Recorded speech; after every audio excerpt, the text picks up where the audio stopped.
O Serviço Secreto da Aeronáutica monitorava 25 mil opositores brasileiros considerados subversivos em 1972 durante o regime militar. As informações constam de um relatório que sugeria a necessidade de ampliar a repressão. O objetivo norteava todo o monitoramento dessas entidades e indivíduos considerados como subversivos, frear a dita ameaça comunista. Esses opositores, portanto, eram considerados como inimigos internos ou que estavam mobilizados para supostamente implantar o comunismo no Brasil. E a respeito desse documento, nós vamos conversar agora com o jornalista e escritor, autor do livro Cativeiro Sem Fim, que conta a história de crianças sequestradas pela ditadura no Brasil, Eduardo Rena. Bom dia, Eduardo. Olá, bom dia, Glauco, bom dia a todos os ouvintes e telespectadores. Eduardo, eu queria que você falasse a respeito da importância da descoberta desse relatório, desse documento, e também se ele, na verdade, não acaba sugerindo que a repressão durante a ditadura foi bem maior do que mostram aí os dados oficiais. Sim, exatamente, Glauco, eu acho que é isso. Esse relatório é de 1972 e ele descreve uma palestra que um brigadeiro da aeronáutica fez para o alto comando da aeronáutica no final de 1972. E mostra exatamente como que eles estavam vendo a oposição ao regime militar no Brasil naquele ano. Então ele descreve todos os partidos que eles estavam monitorando, ele faz uma quantificação de pessoas, né, que estavam sendo monitoradas e mostra quais são os principais pontos que a repressão considerava o fator complicador para o regime militar. Então, eles citam a Igreja Progressista, eles citam as universidades, eles citam ONGs, eles citam esses partidos num total de 25 mil pessoas. Isso, 25 mil pessoas, eu imagino que seja apenas uma parte das pessoas que eles monitoravam, porque se eles monitoravam as universidades, com certeza teria muito mais gente sendo espreitada, sendo perseguida por eles, né? E esse documento, ele apareceu para mim exatamente durante a apuração do livro Cativeiro Sem Fim.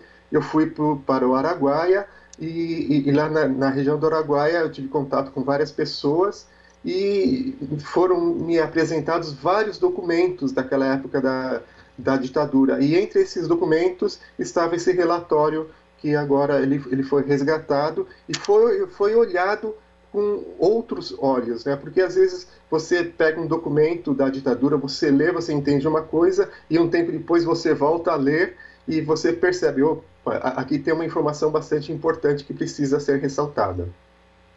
E quando a gente vê, né, os dados, por exemplo, da Comissão Nacional da Verdade, que listou no relatório final em 2014 a existência de 434 mortos e desaparecidos políticos, a maioria entre 64 e 1985, a gente vê que, na verdade, esse número pode ser bem maior, porque, inclusive, não constariam nos dados ditos oficiais do governo à época da ditadura, Eduardo. Sim, exatamente. A Comissão da Verdade, Nacional da Verdade, teve um trabalho extremamente importante aqui no Brasil, né? Só que acho que os trabalhos da comissão deveriam ter continuidade, então ser criados novos grupos de trabalho para continuar avaliando isso daí. Esse relatório, como você acabou de dizer, demonstra que existe muito mais gente, muito mais vítimas. E, por exemplo, também o relatório da Comissão da Verdade, ele não inclui o sequestro de bebês e crianças filhos de militantes políticos que foram depois adotados por famílias de militares. O livro Cativeiro Sem Fim, que você citou no começo da nossa conversa, ele relata a história de 19 vítimas, mas existem muito mais vítimas. O livro foi lançado no ano passado e do ano passado até agora eu fui procurado por mais 35 pessoas. Isso significa que o rol de vítimas desse crime de Estado cometido pelos militares na ditadura pode ser muito maior. Eu não sei se são 35 casos positivos, são 35 novos casos. Há necessidade de uma investigação, de uma apuração, levantamento de dados, de documentos, para chegar a um número, mas boa parte desses 35 novos casos podem ser realmente vítimas reais desse crime. E além do número de pessoas monitoradas, tem outros pontos inéditos ali no documento que também te chamaram a atenção? Exatamente isso que eu falei para você. Eles monitoravam as universidades e o brigadeiro da aeronáutica, brigadeiro chamado Vassalo, isso não é uma piada, é o sobrenome dele mesmo, eles falam que as universidades eram celeiro dos problemas deles. Então, essa expressão, celeiro dos problemas, por causa dos comunistas, dos subversivos, como eles chamam, existe uma relação muito atual. Hoje também se faz a presidência da República, as pessoas que estão em volta do presidente da República, hoje também voltam a falar que as universidades são problemas deles, né? É um grande problema de desvirtuamento, seja lá do que for, do que eles entendem, do que seja cultura, do que seja educação, do que seja a sociedade brasileira. Não só voltam a falar, como voltam a agir, né, Eduardo? Porque quando você falava ali da questão do relatório mostrando o monitoramento de universidades, a minha cabeça já veio ali o Ministério da Justiça de hoje, né, muito tempo depois da ditadura, fazendo o monitoramento secreto, dossiê sobre movimento antifascista, inclusive investigando funcionários públicos mesmo, de governos estaduais e de universidades também. Quer dizer, um modus operandi bastante semelhante a esse que é descrito no documento. Sim, exatamente. E por que que esse modo de ação, esse modus operandi é bastante semelhante? Porque essas pessoas que estão no comando da presidência da República hoje, em Brasília, são pessoas que atuavam naquela época da ditadura. Se você pegar, por exemplo, o combate à guerrilha do Araguaia, que foi feito todo pela região militar lá do norte, com bastante gente, essas pessoas são oriundas de lá. Inclusive o vice-presidente da República é da região do Amazonas, trabalhou bastante na região do Amazonas, e todos os outros generais, boa parte desses outros generais que estão em volta do presidente da República também atuaram naquele momento. Então, eles eram as pessoas que, de certo modo, operacionalizavam, na época da ditadura, a repressão e estavam envolvidos com aquilo. E essa coisa é reproduzida hoje, exatamente o mesmo modus operandi de que existia antigamente. Antigamente existia a tortura física, que era muito mais forte. Hoje, teoricamente, não existe essa tortura física, mas existe uma tortura psicológica, uma perseguição, um grande problema para quem pensa ao contrário do que a presidência da República. Qualquer pessoa que esteja fazendo o contrário, ou então pensando ao contrário do que pensa a presidente da República, é considerado comunista hoje. Eles não vão chamar de subversivo, mas eles vão chamar de comunista. Então são opositores, na época da ditadura, os subversivos.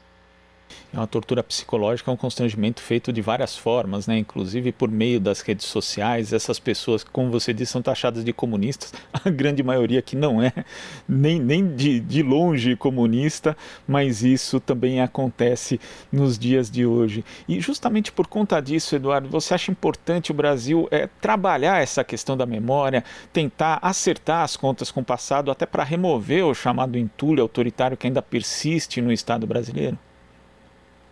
Sim, sim, é muito importante a gente resgatar essa história, e não só resgatar a história que já foi contada, a gente precisa contar também a história das pessoas que foram invisibilizadas, que foram deixadas de lado por toda essa narrativa construída durante a ditadura e que persiste até hoje.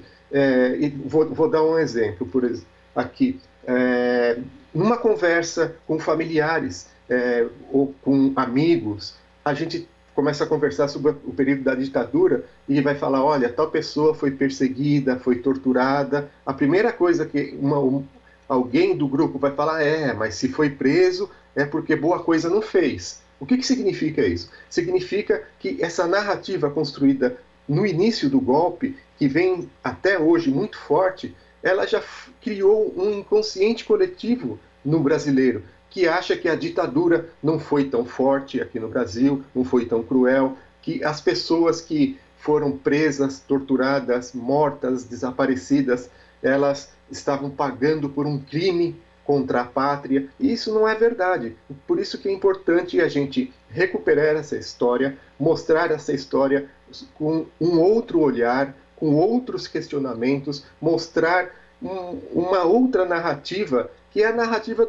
do povo mesmo, do povo que sofreu, do povo que foi torturado. Por exemplo, na região do Araguaia, a gente fala muito dos guerrilheiros do PCdoB que foram mortos, que foram desaparecidos, mas não se fala dos índios que foram utilizados pelos militares para caçar esses guerrilheiros, não se fala das famílias camponesas que perderam todos os seus bens porque os militares tiveram que ocupar a região para conseguir exterminar a guerrilha. Então a gente precisa contar toda essa história que foi esquecida. A história, por exemplo, dos bebês, crianças e adolescentes sequestrados pelos militares. Desde que, a partir do ano passado, só que essa história começou a criar grandeza aqui no Brasil, porque nunca se falou. Eu fiz uma pesquisa para o meu mestrado, por exemplo, e analisei 12 anos de edições de 4 grandes jornais do Brasil, Folha, Estado, O Globo e Estado de Minas. Nesses 12 anos de edições diárias, há apenas 9 reportagens citando direta ou indiretamente essas vítimas do crime de sequestro. E isso é um absurdo. Imagina, são 12 anos, são 4.000 e não sei quantas edições e apenas 9 reportagens. Eu também fiz uma revisão bibliográfica de 150 livros escritos por jornalistas, historiadores, camponeses, padres e pessoas envolvidas com a ditadura, e militares também. Desses 150 livros, apenas 10 também fazem citações diretas ou indiretas dessas vítimas. E não é nada. Essas duas quantificações demonstram como que existe a importância de você procurar dar voz a essas pessoas que foram esquecidas, que foram invisibilizadas e que precisam estar aí. Né? A história dos sequestros das crianças aqui no Brasil, eu faço um paralelo muito grande com a Argentina. Na Argentina existiram 500 casos de sequestro de filhos de opositores. E lá são os pais e os avós que procuram os filhos que foram sequestrados. Aqui no Brasil a situação se inverte. São as vítimas, os filhos sequestrados, que hoje ganham voz e começam a procurar seus pais biológicos. Tá certo, Eduardo. Queria agradecer sua participação aqui no Jornal Brasil Atual e até a próxima. Eu que agradeço, muito obrigado pela oportunidade. É sempre importante a gente contar um pouco da história do Brasil que foi esquecida. Obrigado a todos. Sem dúvida, fundamental ainda mais nesse momento. Nós conversamos aqui com jornalista, escritor, autor do livro Cativeiro Sem Fim, que conta a história de crianças sequestradas pela ditadura no Brasil, Eduardo Reina. Você está ouvindo Jornal Brasil Atual. As notícias que os outros não dão.